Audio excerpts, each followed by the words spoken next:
وہ دعائیں زیادہ جلدی قبول ہوتی ہیں جو انسان خود مانگتا ہے یقین کے ساتھ، وہ بھی اللہ سے۔ یہ جو آج کل فارمیلٹیاں چل رہی ہیں نا کہ میرے لیے دعا کر دے، آپ کر دیں، آپ کر دیں، جبکہ خود سارا دن موبائلوں میں لگے ہوتے ہیں، حرام ایکٹیویٹیز میں انوالو ہوتے ہیں، سارا دن ویلے پڑے ہوتے ہیں، جس کی وجہ سے ان کا دل نہیں کرتا اللہ سے کنیکٹ ہونے کا۔ تو وہ جو آخری عبادت ہوتی ہے نا انسان کے پاس، جس کے لیے نہ وضو کی ضرورت ہوتی ہے، نہ کسی اسپیسیفک سی جگہ جانے کی ضرورت ہوتی ہے، یعنی کہ دعا آپ ہر حال میں کر سکتے ہیں، اور دعا کے ذریعے سے انسان اپنی بگڑی ہوئی زندگی ٹھیک کروا سکتا ہے اللہ سے، اپنے معاملات سدھار سکتا ہے اللہ سے۔ اس کے معاملے میں بھی اتنی سستی چل رہی ہے آج کل کہ خود اپنے لیے کچھ نہیں مانگا جا رہا، دوسروں پہ وہ دعائیں تھوپی جا رہی ہیں کہ تم کر دینا، تم اچھے ہو، تم نیک ہو، تم ولی ہو، تم یہ ہو، تم وہ، میں تو گنہگار ہوں، میں تو بدکار ہوں، میں تو سارا دن پڑا رہتا ہوں۔ ابے اگر تو پڑا رہتا ہے تو اٹھ نہ، کر نہ کچھ، جو بھی مسئلہ ہو، جو بھی پریشانی ہو، بلا جھجک اپنے رب کے سامنے رکھو، کیونکہ تمہارے سارے مسئلوں کا حل اللہ کے پاس۔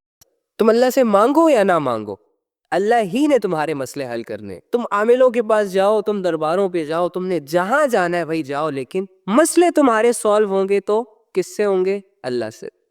کون کرے گا؟ اللہ کرے گا۔ لوگ صرف تمہیں دلاسا دے سکتے ہیں، سمجھا سکتے ہیں، صبر کا کہہ سکتے ہیں، مسئلے حل کرنا کسی بھی انسان کے ہاتھ میں نہیں ہے۔ شرم سے ڈوب مرنے کا مقام ہے یہ، اسپیشلی ان لوگوں کے لیے جو لوگ اپنے آپ کو سو کالڈ سٹار سمجھتے ہیں، جو اللہ کی دی ہوئی آوازوں کو اللہ کے اگینسٹ استعمال کرتے ہیں، اور ان دو چار چہروں کے لیے شرم سے ڈوب مرنے کا مقام ہے جو اللہ کے دیے ہوئے فیس کٹ کو صرف اس نیت کے ساتھ تیار کرتے ہیں یا سجاتے ہیں کہ کل نامحرموں کا میلہ لگے گا تو میری بھی بولی لگنی چاہیے، مجھے بھی اٹینشن ملنی چاہیے، مجھے بھی اٹریکشن ملنی چاہیے۔ جو لوگ بے حیائیوں کو پروموٹ کرتے ہیں نا،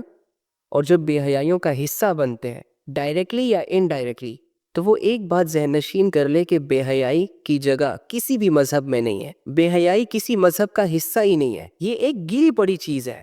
اور جو بھی اس میں منہ مارے گا وہ پہلے اللہ کی نظروں میں گرے گا، پھر اپنی نظروں میں گرے گا، اور پھر لوگوں کی نظروں میں گرے گا۔ کانسرٹ ارینج کرنا ہے نا، شوق سے کریں، اس میں شرکت کرنی ہے، شوق سے کریں، ٹکٹ خریدنا ہے اپنے لیے بھی اور دوستوں کے لیے بھی، شوق سے خریدیں، لیکن ایک بات یاد رکھیں، من تشبہ بقوم فہو منہم، جو جس قوم کی مشابہت اختیار کرے گا وہ قیامت کے دن انہی لوگوں میں اٹھایا جائے گا۔ اگر آپ یہ چاہتے ہیں کہ ہم بڑے بڑے سنگرز کے ساتھ قیامت کے دن بھی کھڑے ہوں، یا ان لوگوں میں جن سے اللہ رب العزت بات ہی نہیں کریں گے، تو شوق سے ناچو، ارینج کرو کنسرٹس، کبھی یونیورسٹیوں میں، کبھی پارکوں میں، جمع کرو نامحرموں کو، تاکہ یہ جوانیوں کے نشوں میں ایک دوسرے کو ٹچ کریں، ایک دوسرے کو ہگ کریں، یہاں تک کہ حد سے گزر جائے، اور ان کو 2-4 سیکنڈ کی لذت ملے، اور بدلے میں اللہ کی ناراضگیاں بھی یہ ساتھ لے کر آئے۔ بے حیائی جیسی گری پڑی چیز کو، جس کی اللہ کی نظروں میں کوئی ویلیو ہی نہیں ہے، جو ایک لذت کا نام ہے، اور ہمارے مسلمان بے حیائیوں کے ماحولوں کے شوقین بن چکے ہیں، نہ آگے کا سوچتے ہیں، نہ پیچھے کا سوچتے ہیں، اور نہ مر جانے کا سوچتے ہیں۔ یار افسوس کی بات ہے ویسے، ہاں بہت افسوس کی بات ہے۔ کتنے ایسے لوگ ہیں جنہیں موبائل کے ذریعے سے شیطان آنکھوں کا نشہ کروا رہا ہے، اور اس کی وجہ سے ان کے دماغ ضائع ہو چکے ہیں اور ان کی عقلیں سن ہو چکی ہے، گندگی میں منہ مار مار کر وہ اپنے ضمیر کو مارتے چلے جا رہے ہیں، اپنے ایمانی کیفیتوں کا سودا کر رہے ہیں سارے۔ 2-4 سیکنڈ کی لذتوں نے ایسا گھیرا ہے نا ہمارے نوجوانوں کو کہ ان کی روحانیت کو تباہ و برباد کر کے رکھ دیے، بچوں کو ماں باپ کا باغی بنا دیے، ماں باپ کو بچوں کا ہوش نہیں ہے۔ بہت ساری لڑکیوں کو شیطان نے سنہرے خواب دکھائے، جس کی وجہ سے انہوں نے اپنے سروں سے دوپٹے تک اتار دی، غلیظ اور بری چیزوں کو اتنا خوشنما بنا دیا گیا کہ اب ہم برائی کو برائی نہیں سمجھتے، اور نیکی کو اتنا مشکل کر دیا گیا کہ نیکی کی کوشش سے پہلے ہی یہ ڈیسائیڈ کر لیتے ہیں کہ ہم نہیں کر سکتے۔ تم کیسے نہیں کر سکتے؟ وہ کام جس میں اللہ رب العزت کی مدد تک نہیں ہے تمہارے ساتھ، بڑے سے بڑا گناہ تم بغیر کسی سے مشورہ کیے، بغیر کسی کی مدد لیے کر گزرتے ہو، اور وہ نیکی جس میں اللہ رب العزت کی مدد انسان کے ساتھ ہوتی ہے، جس میں لوگوں سے چھپنا تک نہیں پڑتا، انفیکٹ لوگ اپریشیٹ کرتے ہیں ان اعمال کے بارے میں اور آپ کہیں کہ یہ مشکل ہے، سینس ہی نہیں بنتی۔ اللہ ہی جب ایک نوجوان سے اللہ رب العزت صرف اس کی جوانی کا سوال کرے گا نا کہ میرے بندے تمہیں میں نے جوانی دی تھی، کیا کرتے رہے جوانیوں میں، نہ جانے اس جوان کے دل پر کیا گزرے گی جس نے اپنی جوانیوں کو صرف لڑکیوں کے پیچھے گزار دی، ضائع کر دی۔ نہ جانے وہ نوجوان اپنے اللہ سے کیسے ایکسپریس کرے گا کہ جس جوان کی پوری جوانی گزر گئی ہو، لیکن پوری جوانی میں اس نے اللہ کے لیے ٹائم تک نہ نکالا ہو، لوگوں کی باتوں کو یاد رکھا، دنیا کو یاد رکھا لیکن اللہ سے بھاگتا رہا، لوگوں کو حاصل کرنے کے لیے نیند بھی گوا دی، پیسہ بھی لگا دیا، وقت بھی لگا دیا، لیکن پھر بھی لوگ ہاتھ نہیں آئے۔ اور وہ اللہ جو دو الفاظ پہ راضی ہو جاتا ہے، جو کہتا ہے کہ صرف دل میں ارادہ کر لو، باقی تیرے دل کو تیار بھی میں کروں گا، تجھے اپنی طرف آنے کا راستہ بھی میں دکھاؤں گا، تم صرف نیت کر لو کہ اللہ میں تیرا ہونا چاہتا ہوں،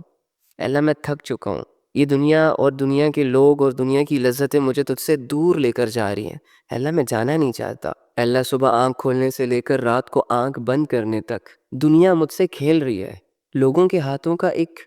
کھلونا بنا ہوا ہوں، لوگ آتے ہیں تھوڑی سی دیر کے لیے کھیلتے ہیں پھر چھوڑ دیتے ہیں، اللہ کچھ سمجھ نہیں آ رہی کہ زندگی کس رخ پہ جا رہی ہے،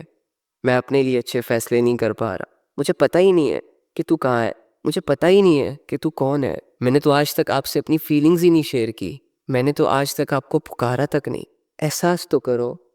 مان تو لو کہ تم اللہ سے دور ہو سکتا ہے اس احساس کے بعد تمہاری آنکھ رونے پہ مجبور ہو جائے، تمہارے دل میں ایک درد پیدا ہو جائے کہ واقعی یار اللہ ضروری ہے، اس بات کا غم نہیں لگا کہ اللہ ناراض ہے یا راضی ہے، اگر فکر ہوتی تو اللہ کی رضا مجھے خوش کر دیتی، میرے دل سے میری زندگی سے ہر درد ہر دکھ ہر پریشانی کو یہ خوشی مٹا دیتی، اگر مجھے ایسا لگتا کہ اللہ مجھ سے ناراض ہے تو میری خوشیوں کو آگ لگ جاتی، میرا سکون برباد ہو جاتا، میرے دل کو چین نہ آتا تب تک کہ جب تک میں اللہ کو راضی نہ کر لیتا، لیکن وہی بات لوگوں کی فکروں نے، دنیا کے غموں اور پریشانیوں نے تو ہمیں چاروں طرف سے گھیرا ہوا ہے، لیکن اللہ سے جڑے جذبات مر چکے، ارے یہ جوانیاں اللہ کو دو، ارے یہ ٹائم اللہ کو دو، کچھ سیکھ لو، کچھ پڑھ لو، کچھ کر لو، غریب گھر کے لڑکوں سے لے کر بڑے بڑے امیر گھروں کے لڑکے بھی عورتوں کو اپنا قبلہ مان چکے ہیں، غریب کے پاس کچھ بھی نہیں ہے لیکن لڑکی کے سامنے پرنس چارمنگ بنا ہوا ہے، اور امیر اپنی عیاشیاں دکھا کے لڑکیوں کو ٹریپ کر رہا ہے، تو یہی سب کچھ چل رہا ہے، دور حاضر کی سب سے فیوریٹ ایکٹیویٹی بن چکی ہے یہ لڑکا لڑکی، لڑکیوں کا جیسے لڑکوں کے بغیر گزارا نہیں تو لڑکوں کا جیسے لڑکیوں کے بغیر گزارا نہیں، تو جب تک یہ گند آپ لوگوں کی زندگیوں سے ختم نہیں ہوگا نا، میں لکھ کے دیتا ہوں غیر اللہ کی محبت انسان کو اللہ کے سامنے خاموش کر دیتی ہے، چلتی پھرتی لاش، یہاں تک کہ کچھ لڑکیاں تو اتنی بے وقوف ہوتی ہیں کہ ایک لڑکے کو خوش کرنے کے لیے پوری پوری فیملیز کو ناراض کر دیتی،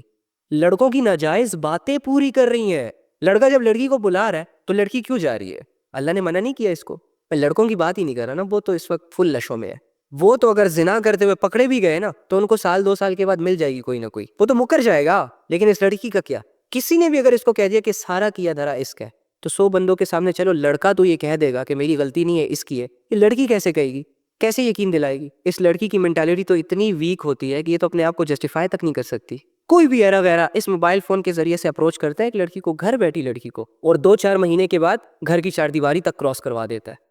اور اس عقل کی اندھی کو یہ تک احساس نہیں ہوتا کہ میں کرنے کیا جا رہی ہے، وہ چھوڑ کے چلا گیا، یہ ہو گیا، وہ ہو گیا، ایسا کیوں ہو رہا ہے، ویسا کیوں ہو رہا ہے، یہ تو آپ لوگوں کے مسئلے ہیں، لوگوں کے اندر وفائیں ڈھونڈ رہے ہیں، لوگوں کے اندر سنسیریٹی ڈھونڈ رہے ہیں، لیکن خود اللہ کے ساتھ کیا ہے، خود ہمارا اللہ کے ساتھ کیا معاملہ ہے، یہ آپ بھی جانتے ہیں اور میں بھی جانتا ہوں، پسندیدہ شخص ایک آواز دے، ضروری سے ضروری کام بھی چھوڑا جا سکتا ہے، اللہ اللہ ہو کر 5 دفعہ اپنے سامنے کھڑا ہونے کے لیے دعوت دے، اس وقت میرے کام امپورٹنٹ ہوتے ہیں، اس سے بڑا دھوکہ اور کیا ہوگا جو ہم اپنے آپ کو دیں، ہم تو روزانہ خود کو دھوکے دے رہے ہیں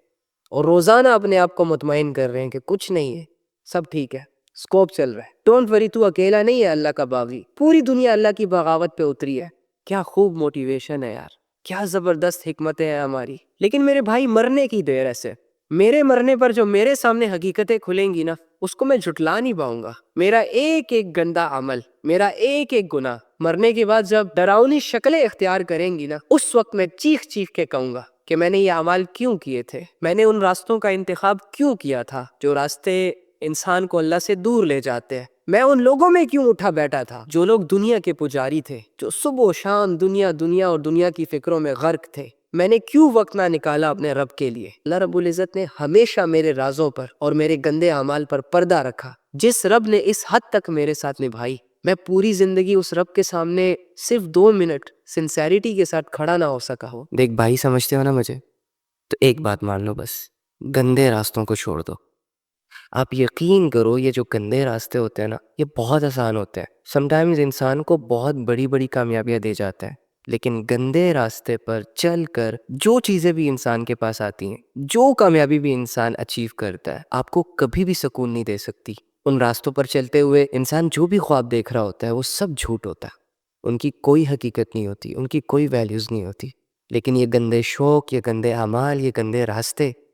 آپ لوگوں کے دلوں سے سکون چھین لیں گے۔ بھائی آپ روزانہ لوگوں سے سر درد کی شکایتیں کرو گے کہ میرے سر میں درد ہے، میرے دل میں درد ہے، مجھے کچھ نہیں سمجھ آ رہا۔ بھائی تو نہیں چاہتا نا کہ تو اللہ سے دور ہو، اور میری بہن تو بھی نہیں چاہتی نا۔ آپ سب تو اللہ سے محبت کرتے ہو نا، بہت گہری محبت، اور اللہ کی خاطر تو اپنی جان تک دے سکتے ہو، ہے نا؟ تو جان لو پھر کہ یہ گندے راستے تم لوگوں کو اللہ سے دور لے جائیں گے، بہت دور۔ پھر لوٹنا چاہو گے، پلٹنا چاہو گے، لیکن راستے نظر نہیں آئیں گے۔ اللہ کو پکارنا چاہو گے، پکار نہیں پاؤ گے۔ یہ گندے راستے، یہ گندے اعمال، یہ گندے شوق انسان سے نا وہ الفاظ چھین لیتے ہیں جن الفاظ سے انسان اللہ سے ہم کلام ہوتا ہے۔ یہ گندی چیزیں انسان کو اتنا الجھا دیتی ہے نا کہ ایک لیول تو ایسا آتا ہے کہ انسان اپنے گناہوں سے، اپنی گندگیوں سے اتنا تنگ ہو جاتا ہے، اتنا بیزار ہو جاتا ہے کہ وہ جیتے جی اپنے اندر پل پل مر رہا ہوتا ہے، اسے اپنا آپ یوزلیس سا لگنا شروع ہو جاتا ہے۔ دنیا اور آخرت کی ساری کامیابیاں اس کی آنکھوں کے سامنے سے گزرتی ہیں، لیکن یہ دیکھ نہیں پاتا، یہ اسے اویل نہیں کر پاتا۔ کیوں؟ کیونکہ یہ گندے راستوں کا مسافر ہے، اس نے اللہ کی بغاوتوں میں ہاتھ ڈالا ہوا ہے۔ یہ اپنے ٹیلنٹ کا استعمال کر کے، اپنے لمحوں کا استعمال کر کے، اپنی دولت کا استعمال کر کے روزانہ اللہ سے دور جا رہا ہے۔ تو اللہ سے جو دوری کا احساس ہوتا ہے نا، یہ بندے کو اندر سے کھوکھلا کر دیتا۔ تو جب ہم گناہ کر رہے ہوتے ہیں نا، تو اس کا مطلب یہ ہوتا ہے کہ ہم اپنے دل پر ایک بلیک ڈاٹ لگا رہے ہوتے ہیں۔ ہم جتنے زیادہ گناہ کریں گے اتنے زیادہ ڈاٹس ہمارے دلوں پر لگتے جائیں گے، لگتے جائیں گے، لگتے جائیں گے، حتیٰ کہ وہ وقت آ جائے گا کہ ہمارا پورا دل بلیک ہو جائے گا، ہماری روحانیت تباہ ہو جائے گی۔ تو جس کا دل کالا ہو جاتا ہے، بلیک ہو جاتا ہے، اس کے گناہوں کی وجہ سے، اس کی غفلتوں کی وجہ سے، اس کے توبہ نہ کرنے کی وجہ سے، اللہ سے دوریوں کی وجہ سے، تو ایسا انسان اگر اللہ رب العزت کے معجزوں کو، نشانیوں کو اپنی آنکھوں سے بھی دیکھ لینا، تب بھی اللہ کی معرفت، اللہ کی حکمتیں، اللہ کی محبت اس دل کو سمجھ نہیں آتی۔ پھر ان کی مثال ایسے ہو جاتی ہے کہ ان کی آنکھیں تو ہوتی ہیں لیکن انہیں کچھ نظر نہیں آ رہا ہوتا، ان کے کان تو ہوتے ہیں لیکن ان کو کچھ سنائی نہیں دے رہا ہوتا، اور ان کے دل تو ہوتے ہیں مگر وہ دل اللہ کی یاد سے خالی ہوتے ہیں، دنیا کی محبتوں کا گھر بن جاتا ہے وہ دل۔ اللہ کی بندگی بہت آسان ہے، لوگوں کی بندگی بہت مشکل ہے۔ اللہ آپ کو بے حساب رزق بن مانگے دیتا ہے۔ لوگ اگر آپ کو کچھ بھی دیں گے نا، اس سے پہلے آپ کو ذلیل تو کریں گے، اپنی غلامی تو آپ سے کروائیں گے۔ آپ کے موبائل فون سے لے کر آپ کے لیپ ٹاپ تک، آپ کے کھانے پینے کی چیزوں سے لے کر آپ کے پہننے والے کپڑوں تک، آپ کے رشتے، آپ کے ناطے، آپ کی دوستیاں، سب اسی کی وجہ سے۔ وہ نہ بناتا کچھ، جو چیزیں اس نے نہیں بنائی تم اسے ڈھونڈ کے دکھاؤ، جو چیزیں اس نے بنائی ہے اس کا تم فائدہ اٹھا رہے ہو، اور بدلے میں ہم سے 60-70 سال کی عبادت نہیں ہو رہی، اس کا کہا نہیں مانا جا رہا، اس کے سامنے جھکنا مشکل، اس کے لیے چلنا مشکل، اس کے لیے بولنا مشکل، اس کے لیے سیکھنا مشکل، اس کے لیے کرنا مشکل۔ تو آسان کیا ہے پھر؟ شیطانیت، نفسانیت، اس میں تو تمہاری بربادی چھپی ہے۔ نفس اور شیطان تو تمہارے کھلے دشمن ہیں، یہ دونوں تو تمہیں لذتوں کے جھانسے دے کر تمہاری روحانی دنیا کو تباہ کریں گے۔ یہ دونوں تو چاہتے ہی یہی ہے کہ تم گناہ کرو، تم اللہ کے باغی بن جاؤ، اللہ سے دور ہو جاؤ، لوگوں کی غلامیاں اختیار کر لو، اور اللہ کی غلامی سے اپنے آپ کو آزاد کر دو۔ تو کیا نفس اور شیطان کی چاہتوں پر چلنا چاہتے ہو؟ زندگی گزارنا چاہتے ہو؟ برباد ہونا چاہتے ہو؟ ٹوٹنا چاہتے ہو؟ گمراہ ہونا چاہتے ہو؟ کہ جو بھی نفس اور شیطان کے راستے پر چلتا ہے وہ برباد ہو جاتا ہے، کہیں کا نہیں رہتا، دنیا کی نظروں میں بھی گر جاتا ہے، اللہ کی نظروں میں بھی گر جاتا ہے، یہاں تک کہ اپنی نظروں میں بھی گر جاتا ہے۔ یار جو انسان خود سے نظر نہ ملا پائے وہ کسی دوسرے سے کیا ملائے گا؟ تو یہ گناہوں کی لذتیں کیا ہمارے لیے اتنی امپورٹنٹ ہے کہ ہم ان لذتوں کے پیچھے بھاگ بھاگ کر آخرت کو تباہ کر دیں، اللہ کو بھول جائیں؟ کیونکہ نفس اور شیطان کو راضی رکھنے کے لیے آپ کو گناہ کرنے پڑتے ہیں، جبکہ اللہ کو راضی کرنے کے لیے، اللہ کو راضی رکھنے کے لیے آپ کو نیکیاں کرنی پڑتی ہیں، عبادت کرنی پڑتی ہے، لذتوں، خواہشوں، گناہوں سے منہ موڑنا پڑتا ہے۔ بس مجھے مشہور ہونا ہے، بس مجھے لوگوں کی نظروں میں آنا ہے، بدلے میں اللہ جاتا ہے جانے دو، اسلام جاتا ہے جانے دو، قبر کی زندگی، آخرت کی زندگی بگڑتی ہے، بگڑنے دو بھائی۔ میرے سر پر شہرت کا جنون ہے، بے حیائیوں کا سہارا لے لے کر میں نے لوگوں کی نظروں میں آنا ہے، اور ایسے بہت سارے فیصلے ہم کر گزرتے ہیں لیکن ہمیں احساس تک نہیں ہو رہا۔ ہم اپنی برائیوں کو برائیوں کی نظر سے دیکھ ہی نہیں رہے، اپنے گناہوں کو گناہوں کی نظر سے دیکھ ہی نہیں رہے، جبکہ دوسری جانب ہر عبادت کو اپنے اوپر حرام کر دیے۔ نہیں دل چاہ رہا، اللہ رسول کی باتوں میں انٹرسٹ نہیں لیا جا رہا مجھ سے، یعنی کہ میں اتنی خطرناک زندگی گزار رہا ہوں اور مجھے احساس تک نہیں ہے۔ تو یہ ساری چیزیں تب کلیئر ہو جائیں گی جب ہمارا سامنا اس رب سے ہوگا جو رب آج ہمیں چپ چاپ کر کے دیکھ رہا ہے، بدلہ لے سکتا ہے، وہ ہمیں مار سکتا ہے، وہ ہمیں ایکسپوز کر سکتا ہے، فوراً سے ہمیں کسی عذاب میں مبتلا کر سکتا ہے، وہ ہماری شکلوں کو بگاڑ سکتا ہے، وہ ہمارے ماتھے پر، ہمارے چہروں پر ہمارے وہ گناہ لکھ سکتا ہے جو ہم لوگوں سے چھپاتے پھرتے ہیں، but still he is waiting for us. وہ ہمارا انتظار کر رہا کہ کب ہم توبہ کریں گے، کب ہم اپنے لیے آخرت کے فیصلے کرنا شروع کریں گے، کب ہم اللہ کی عبادات کی طرف آئیں گے، کب ہم ان گناہوں کو لات مار کر ان سے اپنا تعلق توڑیں گے اور اللہ کی طرف آئیں گے، اپنے آپ کو بے حیائیوں کے بجائے اللہ کے حکموں کا پابند بنائیں گے، دنیا پر غیرت کرنے کے بجائے دین پر غیرت کریں گے، لوگوں کے پیچھے بھاگنے کے بجائے رسول اللہ صلی اللہ علیہ وآلہ وسلم کے پیچھے بھاگیں گے، ان کو فالو کریں گے، ان سے محبت کریں گے، ان کی قربانیوں کی لاج رکھیں گے۔ پھر بہت سارے لوگ کہتے ہیں کہ شادی کرنے کے لیے گھر والے نہیں مان رہے، نکاح کی بات گھر میں تو کرتے ہیں، امی کا مسئلہ ہے، ابو کا مسئلہ ہے۔ اچھا، نکاح جیسی حلال چیز گھر والوں کے نہ ماننے کی وجہ سے ایک حلال چیز چھوڑی جا سکتی ہے کہ گھر والے نہیں مان رہے، امی نہیں مان رہی، ابو نہیں مان رہا، تو عقل کے اندھو ایک حرام چیز جیسے کہ ایک دوسرے سے بات کرنا، ایک دوسرے کو ڈیٹ کرنا، ایک دوسرے کے ساتھ حرام تعلقات قائم کرنا، یہ کیسے آپ لوگوں کے لیے جائز ہو جاتی ہے؟ تمہارے گھر والے نکاح کے لیے نہ مانے، نکاح نہیں ہو سکتا، اور اللہ رب العزت نے یہ جو زنا اور حرام تعلق رکھنے سے منع کیا ہے، جس کے لیے اللہ اور اس کا نبی نہیں مان رہا، وہ تمہارے لیے کیسے آسان ہے بھائی؟ یعنی کہ گھر والوں کے نہ ماننے کی وجہ سے نکاح سے رک سکتے ہو، اور اللہ اور اس کا رسول جس کام کے لیے راضی نہیں ہے وہ تو تم کر رہے ہو۔ یہ اپنے حرام ریلیشنز، یہ ایک دوسرے کو ڈیٹ کرنا، ایک دوسرے کے ساتھ اننیسیسری ٹاکس کرنا، کیا اس بات کو سامنے رکھ کر یہ ساری چیزیں چھوڑی نہیں جا سکتی کہ اللہ اور اس کا رسول نہیں مان رہا؟ لیکن وہی بات ہے نا میری جان کہ ہم لوگ خاندانی نظام کو فالو کر رہے ہیں، اسلامی نظام کو تو ہم فالو ہی نہیں کر رہے، اور ہم سارے نام کے مسلمان ہیں۔ مسلمان بننے کے لیے ضروری یہ ہے کہ اپنی سانسوں کو، اپنی سوچ کو، اپنے جذبات کو، اپنے احساسات کو، اپنے اعمال کو عین اللہ اور اس کے رسول کے مطابق کر دو۔ جانتے ہو قرآن میں ہم جیسے گنہگاروں کے لیے اللہ رب العزت نے کون سی آیت اتاری ہے؟ قرآن جیسی مقدس کتاب میں گنہگاروں کے لیے ایک آیت کا اتر جانا بہت ڈیپ ہے یہ چیز، کہ وہ لوگ جو اپنے گناہوں کی وجہ سے اپنے اللہ کو بھول جاتے ہیں اور اللہ ان کو بھی نہیں بھولا، وہ لوگ جو دنیا کی خواہشوں میں، چاہتوں میں اور محبتوں میں بہت دور نکل جاتے ہیں اور اپنے رب کا سودا کر گزرتے ہیں، اس کے باوجود وہ رب نہیں یہ چاہتا کہ انسان ہمیشہ اسی غفلت میں رہے اور مر جائے، لہٰذا ایک آیت اتاری گنہگاروں کے لیے، قُلْ يَا عِبَادِيَ الَّذِينَ أَسْرَفُوا عَلَىٰ أَنفُسِهِمْ لَا تَقْنَطُوا مِن رَحْمَتِ اللَّهِ، میرے ان بندوں کے پاس جاؤ جنہوں نے اپنی جانوں پر ظلم کیا، غفلتیں کی، گناہ کیے، بہت دور چلے گئے، گناہوں کے دلدل میں ڈوب رہے ہیں، اور ان سے یہ کہو لا تقنطوا من رحمت اللہ، میری رحمت سے مایوس مت ہونا، جب کبھی بھی تمہیں میری ضرورت پڑے پکار لینا مجھے، یہ مت سوچنا کہ میری پکار اللہ تک نہیں جائے گی۔ جب کبھی تم اپنے آپ کو گرا ہوا محسوس کرو اور تمہیں لگے کہ تمہیں اٹھانے کے لیے کوئی نہیں آ رہا،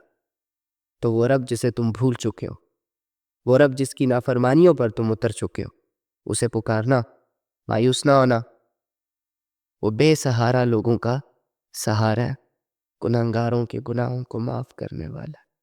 ہر انسان اپنے دل کے اندر خود کی بنائی ہوئی چھوٹی دنیا میں بڑی بڑی جنگوں میں مصروف ہو چکا ہے، اور ان جنگوں سے وہ دنیا پہ فوکس نہیں کر پا رہا۔ جب تک اس انسان کو یہ ریئلائز ہوتا رہتا ہے کہ یہ جنگ جو میرے اندر جاری ہے اس میں میرے ساتھ میرا رب ہے، تب تک خوش رہتا ہے، تب تک اس کی ہمت نہیں ٹوٹتی، کر لیتا ہے صبر۔ لیکن جانتے ہو پھر دنیا کیا کرتی ہے؟ دنیا سے تیرے رب کا تعلق برداشت نہیں ہوتا، یہ تیرے دل میں وسوسے، غفلتیں، برائیاں ڈالنا شروع ہو جاتی ہیں، جس کے بعد آپ کا دل اللہ کی یادوں سے خالی ہو جاتا ہے، لوگوں کی باتوں اور وسوسوں میں انوالو ہو جاتا ہے، اور آپ کو یہ لگنا شروع ہو جاتا ہے کہ اب یہ ساری جنگیں میں اکیلا لڑ رہا ہوں، میرا رب اوجھل ہو چکا، دور ہو چکا۔ ایک کوشش ابو لہب کی بیوی نے بھی کی تھی نبی صلی اللہ علیہ وآلہ وسلم کے لیے تانے دے کر کہ تیرے رب نے تجھے چھوڑ دیا، تو اکیلا ہو چکا ہے۔ دل تھا، اثر لیتا ہے لوگوں کی باتوں سے، پریشان ہو گئے۔ محبت کی دوری کس سے برداشت ہوتی ہے؟ تو اللہ رب العزت نے قرآن کی آیتیں اتار دی، قسمیں اٹھا کر اپنے محبوب نبی صلی اللہ علیہ وآلہ وسلم کو اس بات کی گارنٹی دی، دلاسا دیا، والضحیٰ واللیل اذا سجا ما ودعک ربک وما قلق، تیرے رب نے تجھے تنہا نہیں چھوڑا، اسے سب کچھ نظر آ رہا۔ تو یہی کیفیتیں اللہ کو ماننے والے لوگوں کے دلوں میں بھی پیدا ہوتی، کیونکہ وہ اللہ رب العزت کے ساتھ بہت لائل ہوتے ہیں، بہت سیریس ہوتے ہیں۔ وہ نہیں چاہتے کہ اللہ رب العزت یا اللہ کی یاد ہم سے ایک پل کے لیے بھی جدا ہو جائے۔ لیکن یہ دنیا، یہاں ہر لحاظ سے آپ کو آزمایا جائے گا۔ آپ کی زندگیوں میں بھی ایسا دور ہر دوسرے تیسرے دن بعد آئے گا کہ آپ کو کبھی کبھی لگے گا جیسے اللہ صرف میرا ہے، اللہ میرے ساتھ ہے، اللہ میری آنکھوں سے گرتا ہوا ایک ایک آنسو نوٹ کر رہا ہے، اور اس کے قرب کا احساس، اس کے راضی رہنے کا احساس ان جنگوں کے باوجود، اس بھاگ دوڑ کے دور میں ڈھیر ساری بے چینیوں کے ہوتے ہوئے وہ احساس آپ کو ہلکا کر لیتا ہے۔